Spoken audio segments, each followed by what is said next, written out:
శుభాకాంక్షలు. ఈరోజు గురుపౌర్ణమి సందర్భంగా కవి ఈరోజు ప్రసంగానికి ప్రత్యేక చేసిన లక్ష్మీపతిరాజు గారికి మమ్మల్ని మీ నెంబర్ లేదు పర్సనల్గా పిలవకపోయినా కూడా శారద గారు ఇన్వైట్ చేశారు. అంతగా కొద్దిగా కార్యక్రమం కలెక్టర్ గారు రావడం కొద్దిగా లేట్ అయిన వల్ల కొద్దిగా కంటిన్యూ చేసాం. ఆవిడ కేవలం భజనల కోసం వచ్చి కళ్ళు మూసుకొని భజనలన్నీ వెళ్ళాలని వచ్చారనమాట. లేట్ అవటం కొద్దిగా భజన మనకి కొద్దిగా లేట్గా స్టార్ట్ చేయడం జరిగింది. సార్ లక్ష్మీపతిరాజు గారు.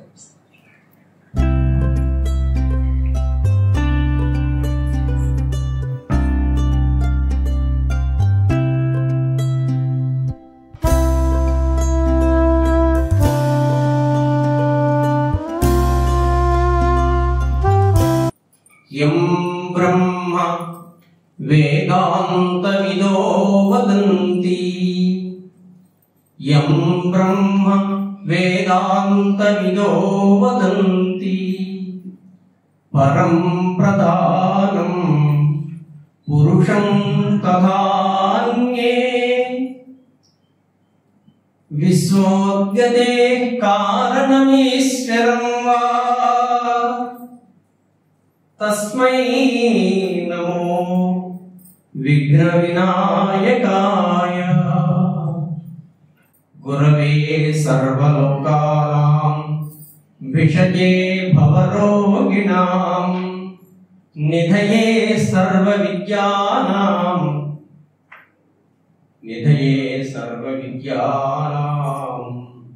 దక్షిణామూర్తయే నమః. వ్యాసాయ విష్ణురూపాయ వ్యాసరూపాయ విష్ణవే నమో వై బ్రహ్మనిధయే వాసిష్ఠాయ నమో నమః.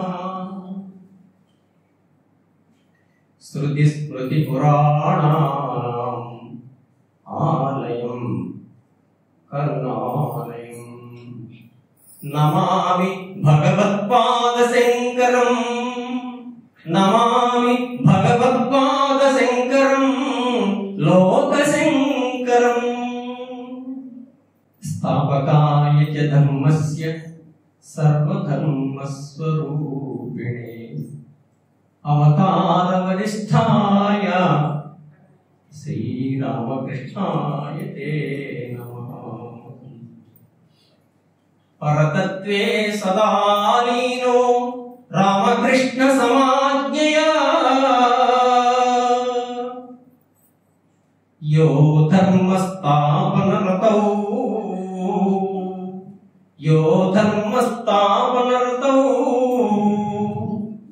వీరేశం నరేంద్రం తం నమామ్యహం.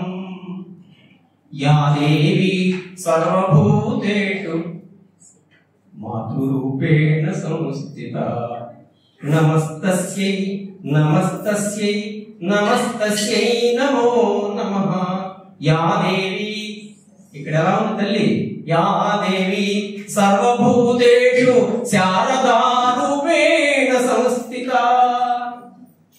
శారదా రూపేణ సంస్థిత నమస్తస్యై నమస్తస్యై నమో నమః. ప్రమదనాథుని నీరు త్రావింపజాలిన వజ్రాల కొడుకుల పడసినావు.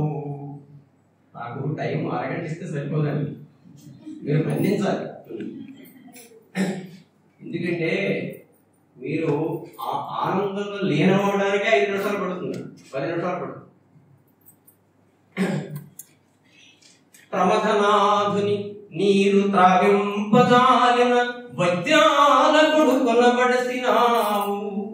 నరకాధిపతి గుండె కరగింపజాలిన వెలది మిన్నల కుగ్గు పెట్టినావు. బ్రహ్మంతవాలిని వణగింపజాలిన మునుల మూపున నిడిమోసినావు. అంటిన తన పాపమణగింపజాలిన తీర్థకోటులయందు మునిగి తేలినావు. తీర్థకోటులయందు మునిగి తేలినావు. ఉర్వి పుట్టక ముందు నీ ఉంటివేమో ఉర్వి పుట్టక ముందే నీ ఉంటివేమో సకల శాస్త్ర పురాణము చదివినావు గొనపు శ్రీగల భాగ్యశాలినివి నీవు భారతాంబామణి నీకు నమస్కారమమ్మా భారతాంబామణి నీకు నమస్కారమమ్మా. నన్ను కన్నటువంటి తల్లిదండ్రులకు నాకు ఆధ్యాత్మిక విద్యను ప్రబోధించినటువంటి మంత్రోపదేశం చేసినటువంటి హనుమద్దాస యోగేంద్రులకు హనుమద్దివ్య పదారవింద మధుపానాసక్త బ్రహ్మోజ్వల హనుమద్దివ్య కటక్ష చంద్రలహరీ హర్ష ప్రఫుల్లోత్పల హనుమద్దివ్య సునామ మంత్ర జపగానామోద పుంస్కోకిల హనుమద్దాస యతీంద్ర పూజ్య గురుదేవా మీకిదే మృత్యుదం. గురుదేవులకు నమస్కారం చేసి శ్రీ మాతాపితృ చరణారవిందాభ్యాం నమో నమః. సభాసీనులైనటువంటి నమో మహద్భ్యో గురుభ్యో నమః. నమో బ్రహ్మాదిభ్యో బ్రహ్మ విద్యా సంప్రదాయిభ్యో కర్తృభ్యో వంశ ఋషిభ్యో నమః. మహద్భ్యో గురుభ్యో నమః. ఈరోజు పరమ పవిత్రమైనటువంటి రోజు. ఎందుకంటే ఆషాఢ పూర్ణిమ 16-15 కళలతో నిండినటువంటి చంద్రుడు ఆకాశంలో మేఘాల మాట ఉన్నప్పటికీ కూడా మనకి పౌర్ణమియే మేఘావృతమైనప్పటికీ కూడా ఆ కళలను ప్రసరింపజేస్తూ ఉంటాడు. అటువంటి పూర్ణిమ రోజు ఎంత దివ్యంగా ఎంత ఈ వివేకానంద సమితి యొక్క ఈ ప్రాంగణంలో ఈ కక్ష్యలో శారదామాత శ్రీరామకృష్ణుడు వివేకానంద స్వామి యొక్క సన్నిధిలో ఇటువంటి కార్యక్రమాలు ఇందాక పాట పాడుతుంటే విన్నాను. అమ్మ నీ పాదము ఎంత మధురంగా పాడారు. చాలా ఆనందం. ఎందుకంటే ఈ భారతదేశాన్ని తలుచుకుంటేనే ఒళ్ళు గగురు పొడుస్తుంది. మానవుని యొక్క జన్మను సార్థకం చేయడానికి ఆత్మోద్ధరణ కావించడానికి అతి సామాన్యుడి దగ్గర నుంచి మహాపండితుడి వరకు కూడా ఎలా సముద్ధరింపబడాలో నేర్పినటువంటి ఒకే ఒక్క దేశం భారతదేశం. ప్రపంచంలో ఇంకెక్కడా లేదు. అసలు భారతదేశము అంటేనే అది ఒక పులకింద. భారత అనే శబ్దానికి ఇప్పుడు నేను వేద ఉపబృంహితమైనటువంటి విషయాలనే మాట్లాడుతూ ఉన్నాను. వేద వ్యతిరేకమైనటువంటి ఇతర ప్రక్రియల జోలికి ఇతర పద్ధతుల జోలికి నేను మాట్లాడను. మనం మాట్లాడామంటే అది వేద సమ్మతమై ఉండాలి. ఆ భాషణం అది వేద విరుద్ధమైనటువంటి భాషణం అది భారతదేశంలో లేదు. ఎందుకంటే భారతం అంటే భా అంటే ప్రకాశము అని అర్థం. ప్రకాశము భాదీప్తౌ అని కాదు. భారతము అంటే ప్రకాశమునందు రమించువాడు. ఏమిటా ప్రకాశం? అంతటా నిండి ఉంది ప్రకాశం. అంతటా నిండి ఉంది. కానీ ఈ దేహావృతమైనటువంటి మనస్సులో బూడిద కప్పబడి ప్రకాశం ఉంది. ఆ ప్రకాశాన్ని మనం బయటికి తేవడమే ఈ భారతదేశంలో పుట్టిన ప్రతి ప్రాణికి కర్తవ్యం, లక్ష్యం, గమ్యం. అందువల్ల భాగవతంలో పంచమ స్కందంలో చెప్తారు. అసలు గొప్ప విషయం ఏమిటంటే జంతువునాం నరజన్మ దుర్లభం. దానికి ఒక అద్భుతమైన విషయం చెప్పారు. దుర్లభం త్రయమేవేత దేవానుగ్రహ హేతుకం మనుష్యత్వం ముముక్షత్వం మహాపురుష సంశ్రయ. మనుష్యత్వం లభించడమే అనేక కోట్ల జన్మల యొక్క పుణ్యం కారణంగా ఈ ఉపాధి లభిస్తుంది మనిషికి. ఆ లభించినటువంటి ఉపాధిని సాధనా మార్గంలో మనకు వెళ్ళి ఆ పరమాత్మను చేరుకోకపోతే ఈ జన్మ వృధా అయిపోయి వ్యర్థమైనటువంటి విషయాల ద్వారా, విషయ వాసనల ద్వారా సంసార చక్రంలో పడి అచ్చపు చీకటింబడి గృహప్రతులై ప్రవిస్తులై చెచ్చర పుట్టుచు మరల పుట్టుచు ఇలా పుడుతూ సంసారంలో పడి కొట్టుకుంటూ మహామాయలో పడిపోయి మళ్ళీ ఈ ఉపాధి దొరుకుతుందో లేదో అనేటువంటి విషయం కూడా సంశయాత్మకమైపోతుంది. అటువంటి మనుష్యత్వం మనం పొందడం ఒక అద్భుతమైన విషయం. ఇక ముముక్షత్వం అంటే మోక్షాన్ని పొందాలనేటువంటి కోరిక.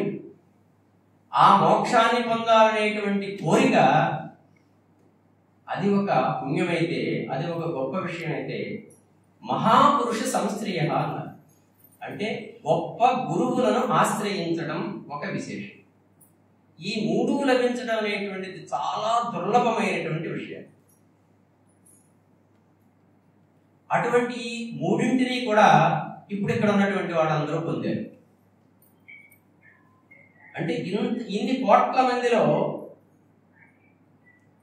ఇన్ని లక్షల మందిలో, ఇన్ని కోట్ల మందిలో అసలు భగవంతుని యొక్క నామాన్ని జపించాలి, భగవంతుని యొక్క సాధన చెయ్యాలి, ఆత్మోద్ధరణ గావించుకోవాలనేటువంటి ఆ పుణ్యం ఎలా వస్తుంది అంటే మహాపుణ్యం చేసుకుంటే వస్తుంది. ఎన్నో ధర్మకార్యాలు చేస్తే భగవంతుని మీదకి మనస్సు పెడుతుంది. కాబట్టి అటువంటి మనుష్య జన్మ, అటువంటి మోక్షత్వము, అటువంటి మహాపురుష సంశ్రయ, అందుకంటే మహాపురుషుడు ఆ సన్నిధిలో ఉన్నాం మనం. కాబట్టి ఈవేళ ఆషాఢ మాసం సంప్రదాయబద్ధంగా మనం కొన్ని విషయాలు చెప్పుకోవాలి. ఏమిటి అంటే ఆషాఢము అంటే ఆషాఢ మాసానికి పేరు ఎలా వచ్చిందో తెలుసా మీకు? ఆషాఢ మాసము అనే మాసానికి పేరు ఎలా వచ్చింది అంటే ఈ వేళ 27 నక్షత్రాల్లో పూర్వాషాఢ నక్షత్రంతో చంద్రుడు ఉంటాడు పౌర్ణమి రోజు. అందుకని ఈ మాసమునకు ఆషాఢ మాసం అనే పేరు వచ్చింది. అయితే సూర్యుడు కర్కాటక సంక్రమణంలోకి వెళ్తాడు. వెళితే ఏమవుతుంది? అప్పుడు మకర సంక్రమణంలో మకర రాశిలోకి ప్రవేశించినప్పుడు సూర్యుడు మకర సంక్రాంతి ఉత్తరాయణం ప్రారంభమైంది. ఇప్పుడు దక్షిణాయనం ప్రారంభమైంది. దక్షిణాయనం ప్రారంభమైందంటే సూర్యుడు దక్షిణ గతికి వెళ్తాడు. అంటే ఏమిటనమాట? పరమాత్మ యొక్క అనుగ్రహం. దక్షిణము అంటే దయ అని అర్థం ఉంది. దక్షిణము అంటే ఒక దిక్కుకి మాత్రమే పేరు కాదు. దక్షిణ దాక్షిణ్యుడు అంటే గొప్ప దయ కలవాడు. అఖండమైనటువంటి దయ ఏమంటారంటే దాక్షిణ్యం అంటాం. దక్షిణస్య భావం దాక్షిణ్యం. కాబట్టి ఆ దక్షిణాయనంలో ఈ ఆషాఢ మాసం తొలి ఏకాదశి తోటి మన పర్వదినాలు ప్రారంభమవుతాయి. తొలి ఏకాదశి సంప్రదాయం తెలుసుకోవాలి. సంప్రదాయాన్ని విడిచిపెడితే అది మన ఆత్మసిద్ధికి అది ఉపకారకం కాదు. ఆ తొలి ఏకాదశి రోజున చాలా మంది ఉపవాసం ఉంటారు. అంటే ఏకాదశి రోజున ఉపవాసం ఉంటే ఏమవుతుంది ఏంటంటే దాని గురించి ఒక గంట చెప్పుకోవాలి. రీసెంట్ గా జరిగినటువంటి విషయాలే చాలా ఉన్నాయి, అనుభూతులు ఏకాదశి ఉపవాసం ఉంటే. కాబట్టి ఏకాదశితో ప్రారంభం. ఆషాఢ మాసము అనేటప్పటికీ సాధనా మాసము, ఇది భగవత్ సాధనా మాసము అని దీనికి ఇక్కడి నుంచి ప్రారంభమవుతుంది భగవత్ సాధన. అయితే మరి గురు పూర్ణిమ, వ్యాస పూర్ణిమ అనేటువంటి మాటలు ఎలా వచ్చాయి అంటే అసలు చాలా మంది ఏమనుకుంటారంటే వ్యాసుడు ఈ రోజున పుట్టాడు అనుకుంటారు. వ్యాసుడు ఈ రోజున పుట్టలేదు. మీరందరూ అలాగే అనుకుంటారా? వ్యాసుడు ఈ రోజునే పుట్టాడనే భావనలో ఉన్నారా మీరు? లేరు కదా, సంతోషం. వ్యాసుడు ఈ రోజున పుట్టలేదు. ఎందుకు వ్యాస పూర్ణిమ అని వచ్చింది అంటే గురు పూర్ణిమ అనేటువంటి పేరు ఎలా సంప్రదాయంగా వచ్చింది అంటే గృహస్థులు యతీశ్వరుడు ఏకాదశి రోజున తొలి ఏకాదశి రోజుతో ప్రారంభించి 4 మాసములు కార్తీక శుద్ధ ఏకాదశిగా చాతుర్మాసి దీక్ష చేస్తారు గృహస్థులు. ఆ చాతుర్మాస్య దీక్ష 4 నెలలు జరుగుతుంది. ఈ యతీశ్వరుడైతే ఈ రోజు నుంచి చాతుర్మాస దీక్ష ప్రారంభిస్తారు. ఈ రోజు నుంచి గృహస్థులైతే ఏకాదశి నుంచి ప్రారంభిస్తారు. అటువంటి సందర్భంలో ఆ రోజున వ్యాస భగవానుడిని పూజించి వ్యాస పూజ చేసి అప్పుడు చాతుర్మాస దీక్షను ప్రారంభిస్తారు. కాబట్టి ఈ పూర్ణిమ వ్యాస పూర్ణిమ అయింది. ఈ పూర్ణిమ వ్యాస పూర్ణిమ అయింది. ఎంతటి మహావిజ్ఞానాన్ని మనకు ప్రసాదించినటువంటి మహానుభావుడు ఎవరంటే మూలపురుషుడు. ఎంతటి మహావిజ్ఞానాన్ని విస్తరించినటువంటి మహానుభావుడు ఎవరంటే వ్యాస భగవానుడు. ఆయన చేసినటువంటి కృషి సామాన్యమైనది కాదు.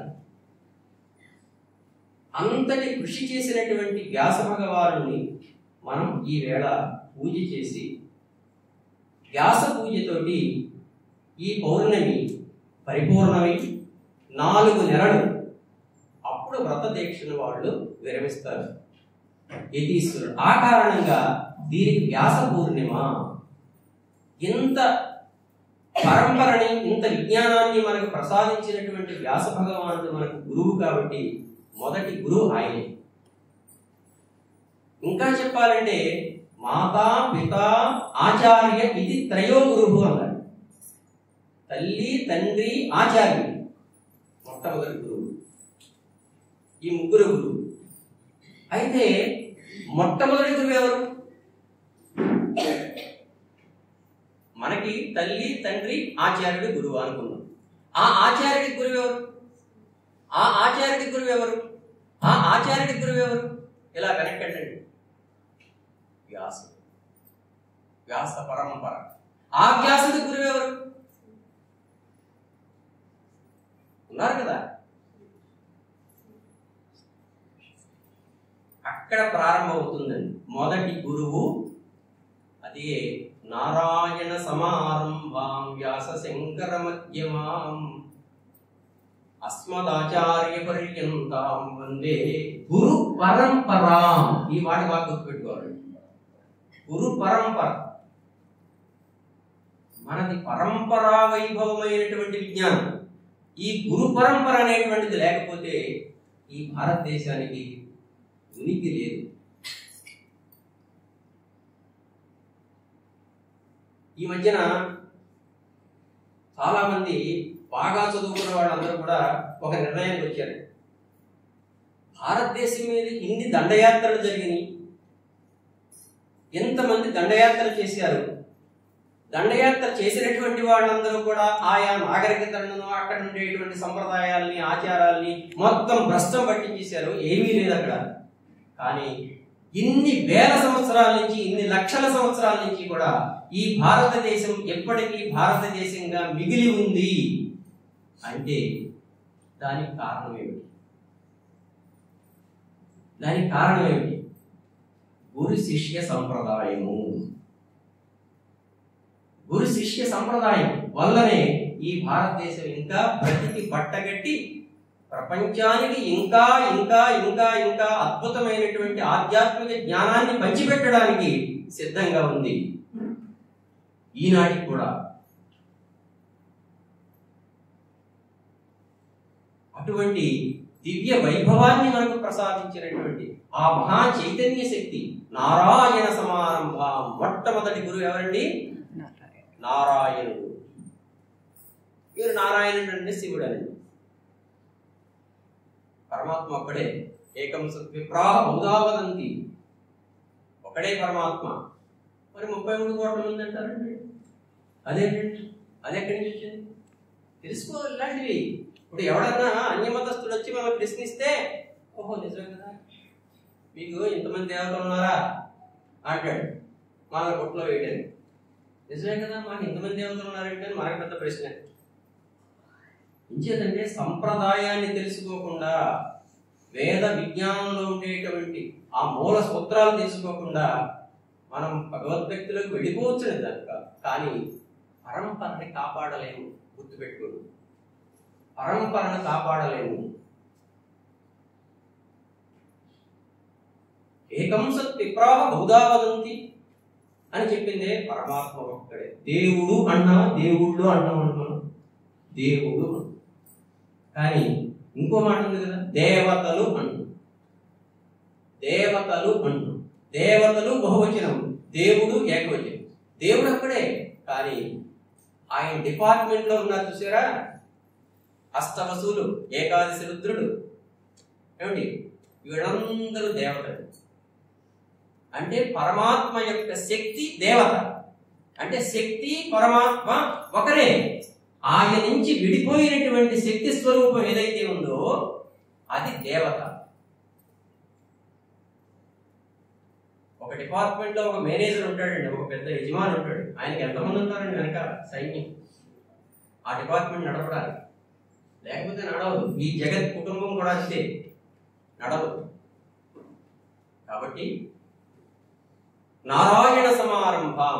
ఇప్పుడు ఈ నారాయణుడు ఈ ప్రపంచమంతా వ్యాపించినటువంటి, విశ్వమంతా వ్యాపించినటువంటి పరమ విజ్ఞానాన్ని మనకు అందించిన వాడు ఎవరు? మొట్టమొదటి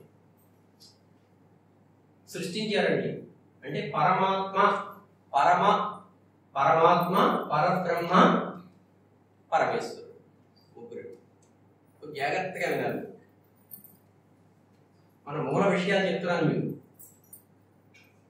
పరమాత్మ, పరబ్రహ్మ, పరమేశ్వరుడు, భగవంతుడు, గురువు, జ్ఞానం. పట్టుకున్నారా? భగవంతుడు, గురువు, జ్ఞానం. గురువుకి ఎవరి నుంచి వచ్చింది? భగవంతుడైనటువంటి నారాయణ దగ్గర నుంచి. నారాయణుడు ఎవరికి ఇచ్చాడు? దాదా యథా పూర్వమకల్పయేత్. ఆయన సృష్టి చేయవయ్యా, ఈ 84 లక్షల జీవరాశులు ఉన్నాయి, ఇంతమందిని సృష్టించాడు. మరి ఎంతమందికి విజ్ఞానాన్ని అందించాలి కదా. కర్మ వాసనలతోటి మనందరం పుట్టాం కదా. ఇక్కడ ఈ కర్మ వాసనలతోటి పునరపి జననం, పునరపి మరణం చెప్పారు కదా. అత్సపు చీకటి వెంబడి గృహప్రతులై ప్రవిష్టులై, ఇలాగా చనిపోతూ మళ్ళీ పుడుతూ మళ్ళీ పుడుతూ ఇలాగే ఉన్నామా? కానీ ఇంత సృష్టి చేసిన తర్వాత మళ్ళీ వీళ్ళందరూ పరమాత్మలో ఎలా చేరుకోవాలో తగినటువంటి విజ్ఞానాన్ని ఎవరిచ్చారంటే నారాయణుడే ఇచ్చాడు. ఎవరికి ఇచ్చాడంటే బ్రహ్మదేవుడికి ఇచ్చాడు. ఎవరికి ఇచ్చాడండి? బ్రహ్మదేవుడికి ఇచ్చాడు. ఆ బ్రహ్మదేవుని యొక్క 4 ముఖములలోంచి ఒక అద్భుతమైనటువంటి జ్ఞానం. ఆయనకి ఏం చేయాలో తెలియలేదు పాపం. ఆయన ఏం చేశాడంటే ఒకసారి ధ్యానంలోకి వెళ్ళాడు బ్రహ్మదేవుడు. వెళ్ళి కథలు కాదండి, ఆధ్యాత్మిక చరిత్ర ఇదంతా. ఏదో పురాణాల్లో కథలు, పురాణాలంటే కథలు అనుకుంటారా? కాదు. పురా అపి నవం పురాణం. యథార్థమైనటువంటి జ్ఞానాన్ని మనకి ఇచ్చాడు. మనం అర్థం చేసుకోలేక, మన బుర్రలకు తట్టక మనం ఆ పురాణం చెబుతున్నాడు అంటాం. అసలు అలా మాట్లాడటమే దోషం. గుర్తుపెట్టు. పురాణ శబ్దాన్ని అలా మాట్లాడటమే, నిర్లక్ష్యంగా మాట్లాడటమే పరమ దోషం. గుర్తుపెట్టు. పురా అపి నవం, ఎప్పుడు చెప్పినప్పటికీ అది నిత్య నూతనం. అందుకనే పురాణం. ఆ బ్రహ్మదేవుడికి ఇస్తే ఆ బ్రహ్మదేవుడు మళ్ళీ ఇంకొకరికి ఇవ్వాలి కదండి. ఆ ఇవ్వడంలో ఆయన ఒక్కసారి ఎవరికి ఇవ్వాలి అంటే ఎవరు తగినటువంటి వాళ్ళు? పశుపక్ష్యాదులు అందరినీ సృష్టించేశాడు కదా, మానవులు అందరినీ సృష్టించాడు. అప్పుడు ఆయన తపస్సులోకి వెళ్ళాడు. వెళితే మానస సృష్టి జరిగింది. ఆ మానస సృష్టిలోంచే ఋషులు ఉద్భవించారు, కశ్యపాదులు ఉద్భవించారండి. ఆ కశ్యపాదులు ఆయనే వశిష్ఠ. అక్కడి నుంచి ప్రారంభమవుతుంది. మీకు చూడండి, ఒక శ్లోకం చెప్తాను. నారాయణం పద్మభవం వశిష్టం. చూడండి, మన మహావిజ్ఞానము ఎలా విస్తరించుకుంటూ వచ్చిందో చూడండి. నారాయణం పద్మభవం వశిష్టం శక్తించ తత్పుత్ర పరాశరంచ సుఖం వ్యాసం సుఖం గౌడపదం మహాంతం. గోవింద యోగేంద్ర మదాస్య శిష్యం శ్రీశంకరాచార్య సురేశ్వరం చ హస్తామలకం పద్మపాదం చ తంతోటకం వాత్తికారమన్యాన్ అస్మద్గురుం సంతతమానతోస్మి. ఇది మన గురు పరంపర. ఇది తెలుసుకోవాలి. ఈ గురు పరంపరను తెలుసుకోవాలి. అసలు మన గురు పరంపర ఎక్కడి నుంచి వచ్చింది, ఏమిటి అనే విషయం మనకి తెలియకుండా చాలా పెడత్రోవలు గడిపోతున్నారు. ఈ గురు పౌర్ణిమ అంటే ఇప్పుడు ఏ గురువు ఉన్నాడో వాడిని పట్టుకుని పొలాలకు పళ్ళు ఇవ్వడం, లేకపోతే ఏదో చేయడం, ఏదో పెడత్రోవలు పట్టేస్తుంది గురు పౌర్ణిమ. అసలు గురు పరంపర అంటే ఏమిటో తెలియదు. ఇప్పుడు ఎక్కడి నుంచి వచ్చిందండి ఇది? నారాయణం, పద్మభువం బ్రహ్మగారు, వశిష్టం వశిష్ఠుడు, ఆ వశిష్ఠుడి దగ్గర నుంచి శక్తి, శక్తి దగ్గర నుంచి పరాశరుడు, పరాశరుడి దగ్గర నుంచి వ్యాసుడు, ఇక్కడికి వచ్చాము. ఈ విజ్ఞానం అంతా కూడా అప్పటిదాకా అనంతమైనటువంటి వేదరాశి. ఆ బ్రహ్మగారి దగ్గర నుంచి, నారాయణ దగ్గర నుంచి వచ్చినటువంటి అనంతమైనటువంటి వేదరాశి అలా ప్రకాశిస్తుంది. కలియుగం వచ్చేసి ద్వాపరాంతం అయిపోయింది. ఇంత వేదరాశిని ఈ కలియుగంలో ఉన్నటువంటి ప్రజలు అర్థం చేసుకుని దీన్ని మననం చేసుకుని పరమాత్మ జ్ఞానం చేయాలంటే సాధ్యం కాదు వేడు. అప్పుడు అలసులు మందబుద్ధియుతులు అల్పతరాయులు రోగ సంకలితులు సుకర్మములు ఎవ్వి చేయనేరని కలియుగమందు మానవులు. ఈ కలియుగంలో మానవులు ఎటువంటి వాడు అంటే అలసులు, సోమరిపోతులయ్యా. అలసులు, మందబుద్ధియుతులు, అల్పతరాయులు. 100 ఏళ్ళు బతికాడండి. ఏడు పొందాడు. దశరథ మహారాజు 60,000 సంవత్సరాలు బతికాడు. రామచంద్రమూర్తి 11,000 సంవత్సరాలు రాజ్యాన్ని పరిపాలించాడు. అల్పతరాయులు అందుకని ఆ మాట. అల్పతరాయులు, ఉగ్రరోగ సంకలితులు. ఉగ్రరోగ సంకలితులు, ఉగ్రమైనటువంటి రోగాలు వస్తున్నాయి కదా, చూస్తున్నాం కదా. అంటే ఈ శరీరాన్ని కాపాడుకుంటేనే శరీరమాద్యం కర్మ సాధనం. శరీరం కాపాడుకుంటేనే నీవు యోగ సాధన చేయగలవు, ఆత్మ సాధన చేయగలవు, ఒక పూజ చేయగలవు, కాస్త గుడికి వెళ్ళగలవు. లేకపోతే ఏం చేస్తావు? కృష్ణారామ అంటే కూడా నోరు రాదు, నీరసం వచ్చేస్తుంది. అటువంటి ఉగ్రమైనటువంటి రోగాలు చూస్తున్నాం కదండి మనం. ఉగ్రరోగ సంకలితులు సుకర్మములెంది చేయనేరని కలియుగ మంది మానవులు. మరి ఎలా ఆదరించడం అంటే వరగోవింద కథా సుధారస మహావర్షోరు దారా పరంపరలంగాక బుధేంద్ర చంద్ర ఇతరోపాయానురక్తిన్ ప్రవిస్తర దుర్దాంత దురంత దుస్సహ జను సంభావితానేక దుస్తర గంభీర కఠోర కల్మష కన దావానలంబారునే అని సూత మహర్షి, ఆ శౌనికాది మహర్షులు ఆ సూతుని అడిగారు. ఎలాగయ్యా మరి ఇంత భయంకరమైనటువంటి ఈ సంసారం అనేటువంటి ఈ విషాగ్ని, ఈ దావానలం ఎలా ఆగుతుందంటే చెప్పండి అంటే అప్పుడు ఆయన చెప్పాడు, నువ్వు భాగవతం రాయవయ్యా.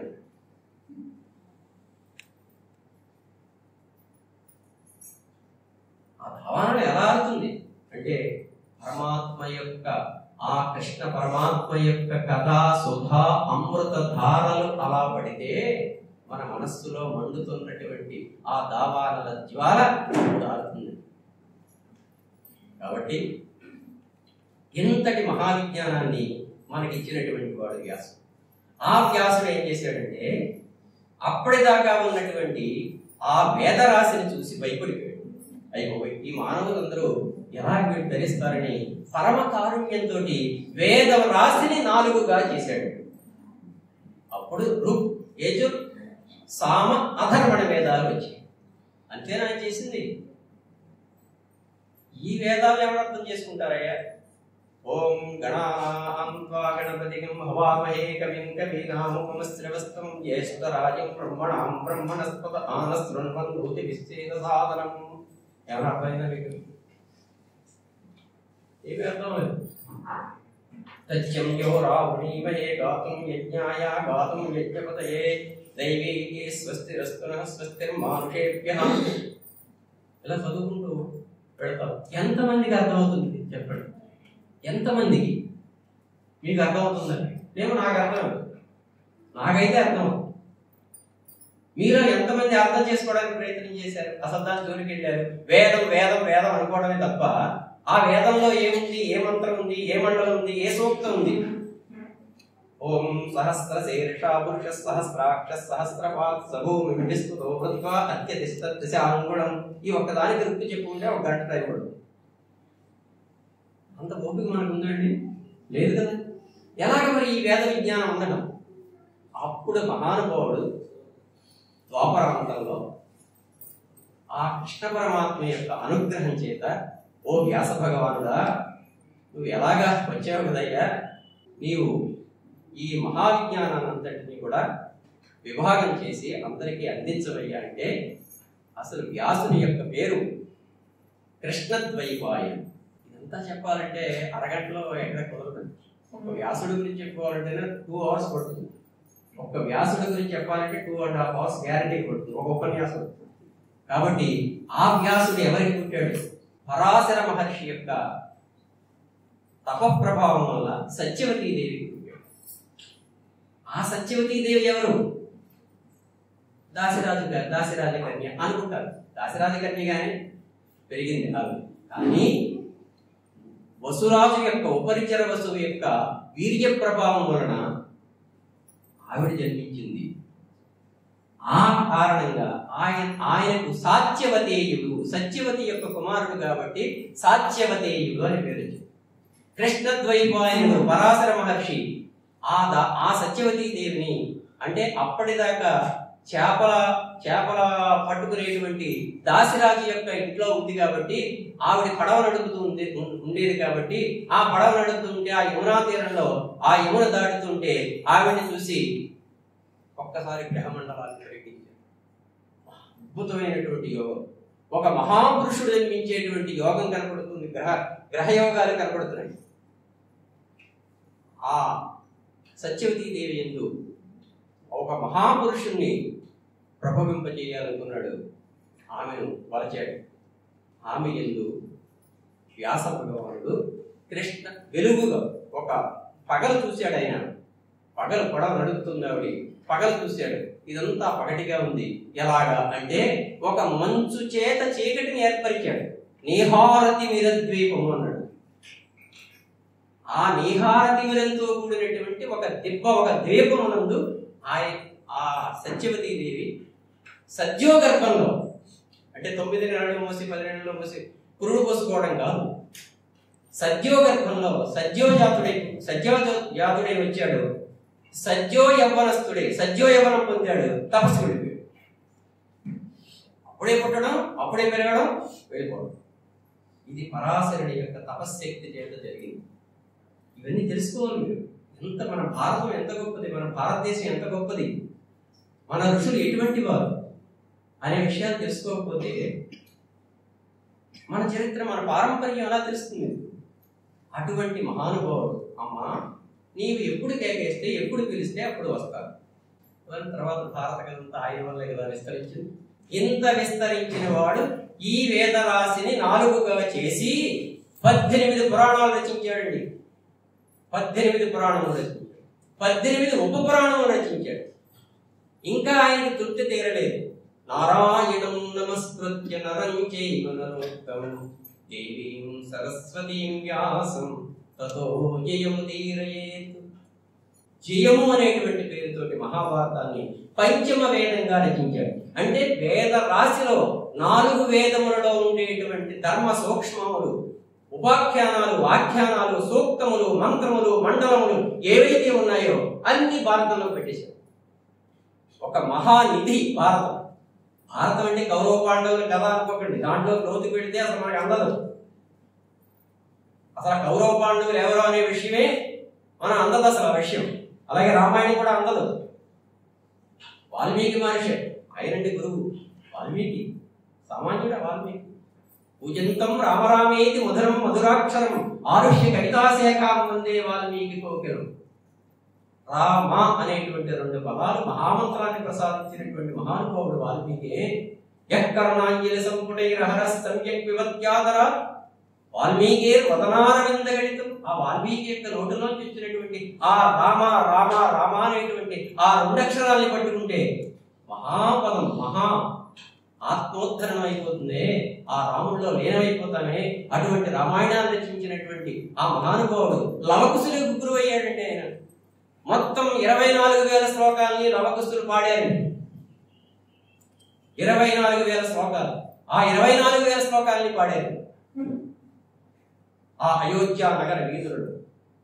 అద్భుతంగా గానం చేశారు, శృతి లయబద్ధంగా ఆ తంబురాన్ని మీటుకుంటూ ఏకతంత్రీనాదం చేస్తూ.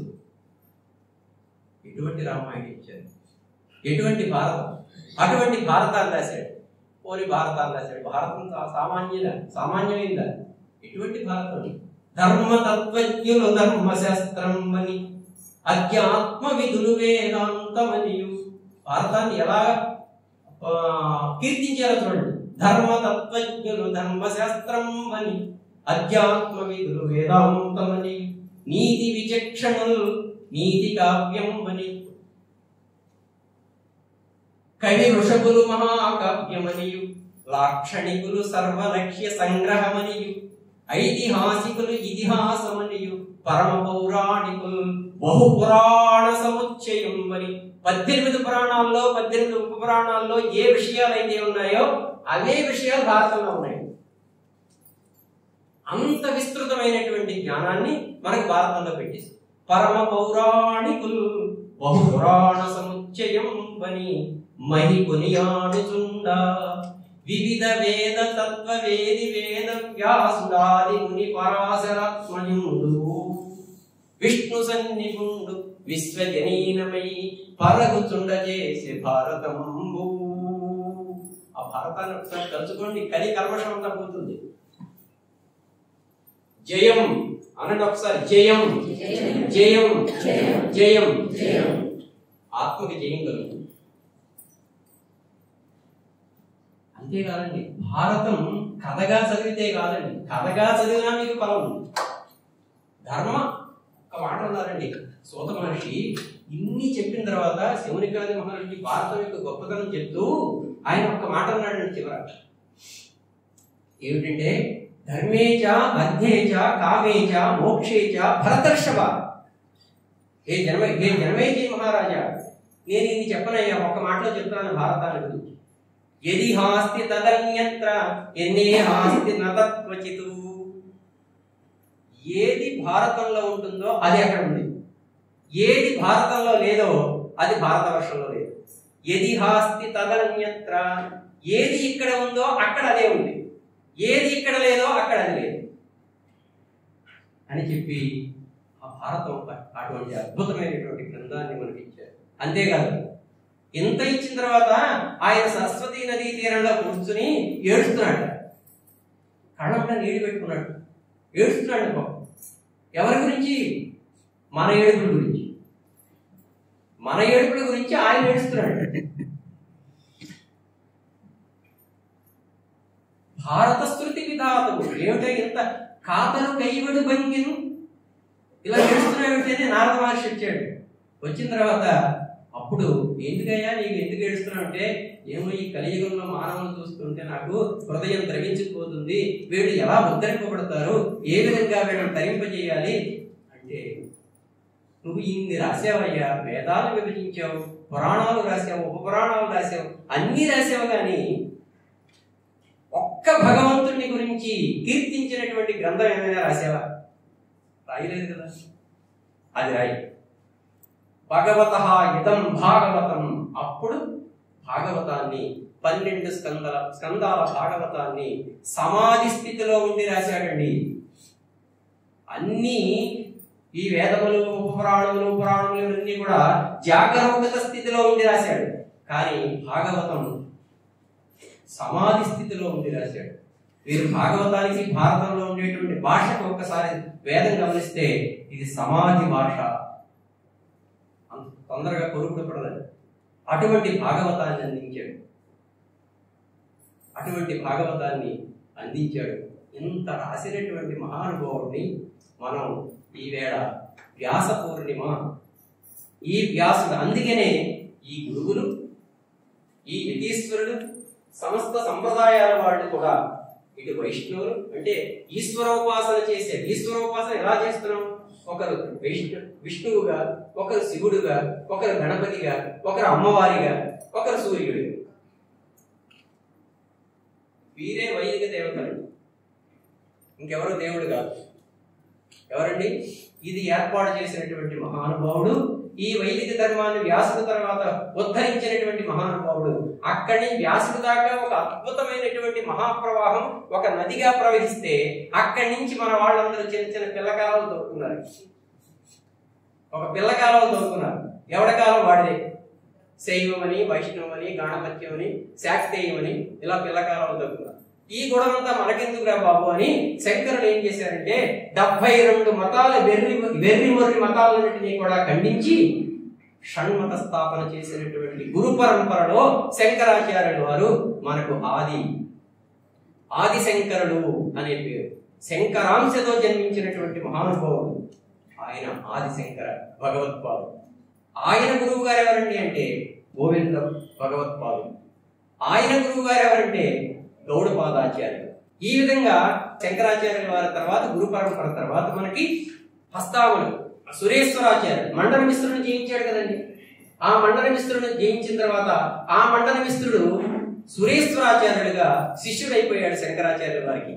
తర్వాత పద్మపాదు, హస్తామలక, తోటక, నలుగురు శిష్యులు ఉన్నారు శంకరాచార్యుల వారికి. ఈ నలుగురు శిష్యులలో చాలా తెలివైనటువంటి వాళ్ళు ఇద్దరున్నారు. బాగా సూక్ష్మ గ్రహణ అంటారు చూసారా, పద్మపాదులు, హస్తాములు. తోటకాచార్యుడు అని ఒక ఆయన ఉన్నాడు. తోటకాచార్యుడు ఆ పేరు ఎలా వచ్చిందో చెప్పి నేను నా ఉపన్యాసాన్ని ముగిస్తాను. అంటే గురువుని అంటే ఇప్పుడు ఏమయ్యాడు? ఆది నారాయణుడే ఎంతమందికి గురువు అయ్యాడు.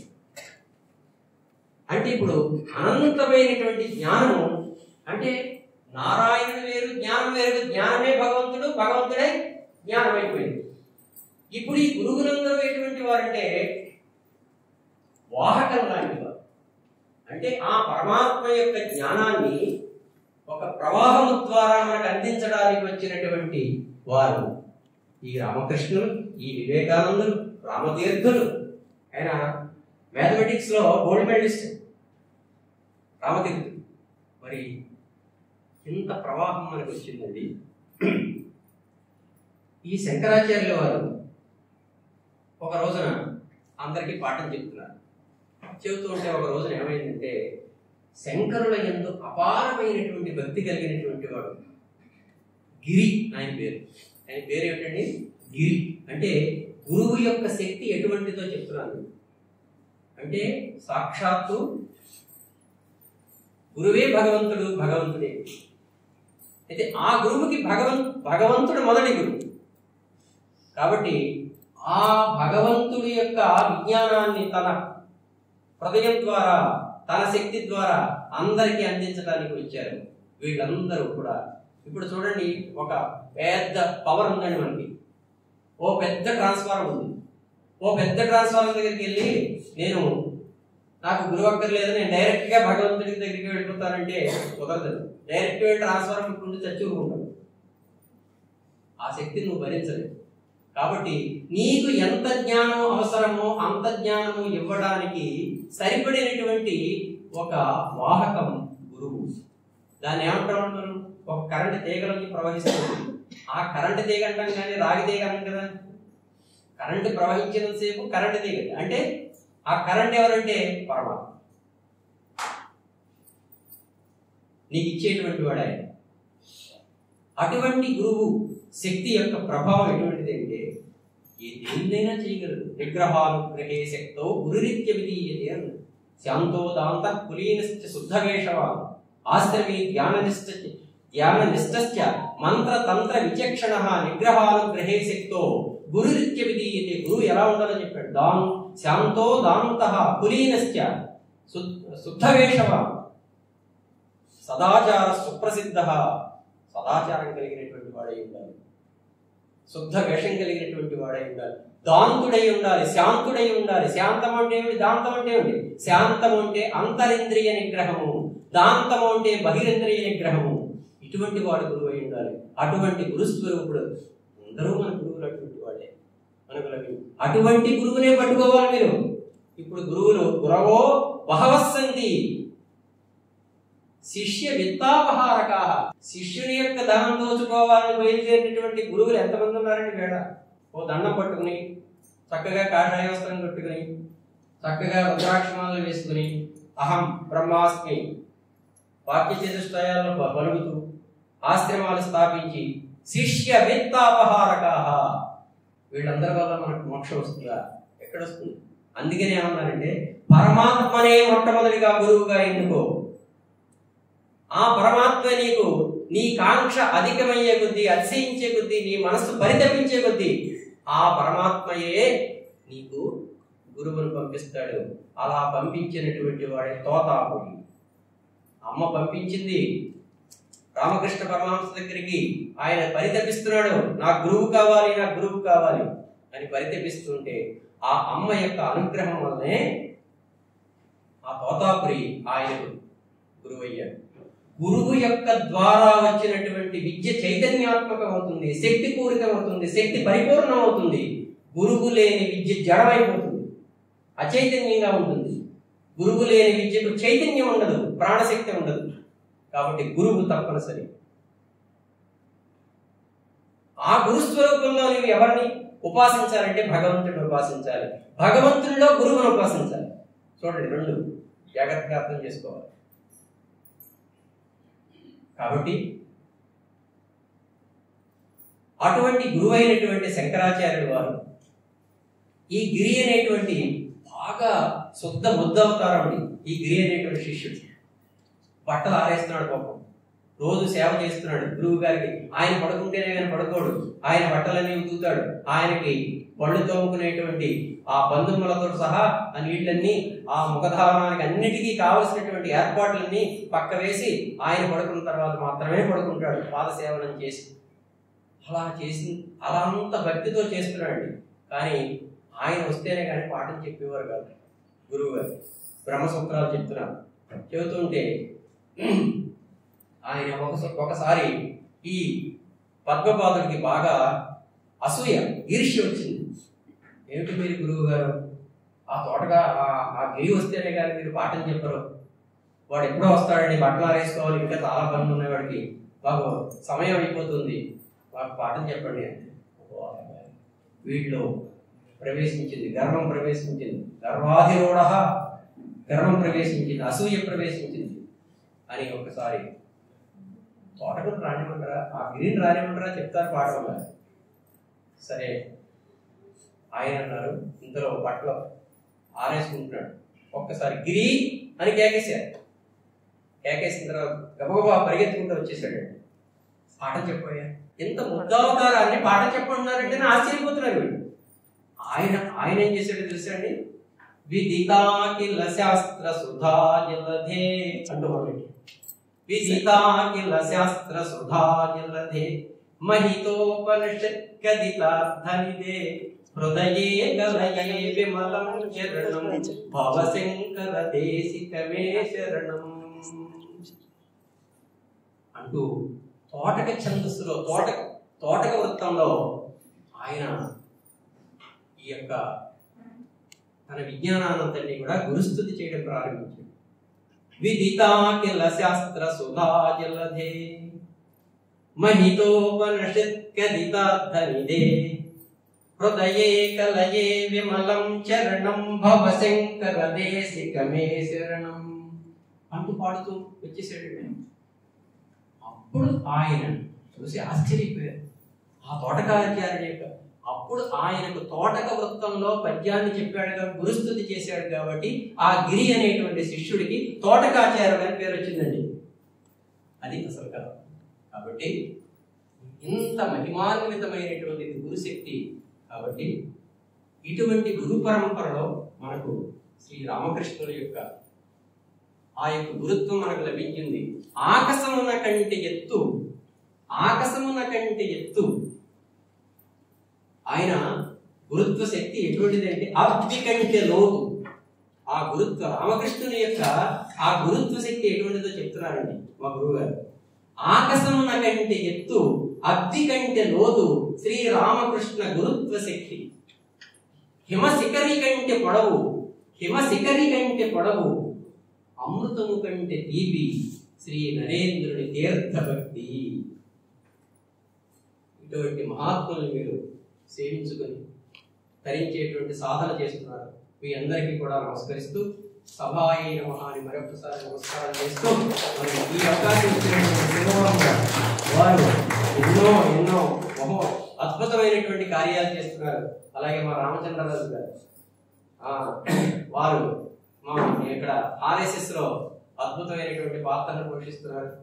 మరి అలాగే ఎంతో మంది మహానుభావులు పెద్దలు అందరూ వచ్చారు. ఈ సంప్రదాయం నిలబడుతుంది అంటే కారణం మాతృమూర్తులు, దాంట్లో ఏమీ సందేహం లేదు. ఎందుకంటే శివస్థిత్యాయుక్తో యది భవతి శక్త ప్రభవితం నచేదేవం దేవో నకలకు శిరస్పందితు అతస్త్వా ఆరాధ్యం హరిహర విరించాది పరిపి ప్రణంతుం స్తోత్రం వా కథమకృతపుణ్య ప్రభవతి.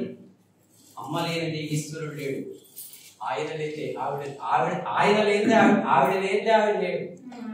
కాబట్టి ఆ శక్తి స్వరూపురాలైనటువంటి ఆ అమ్మ యొక్క అనుగ్రహంతో మనందరం కూడా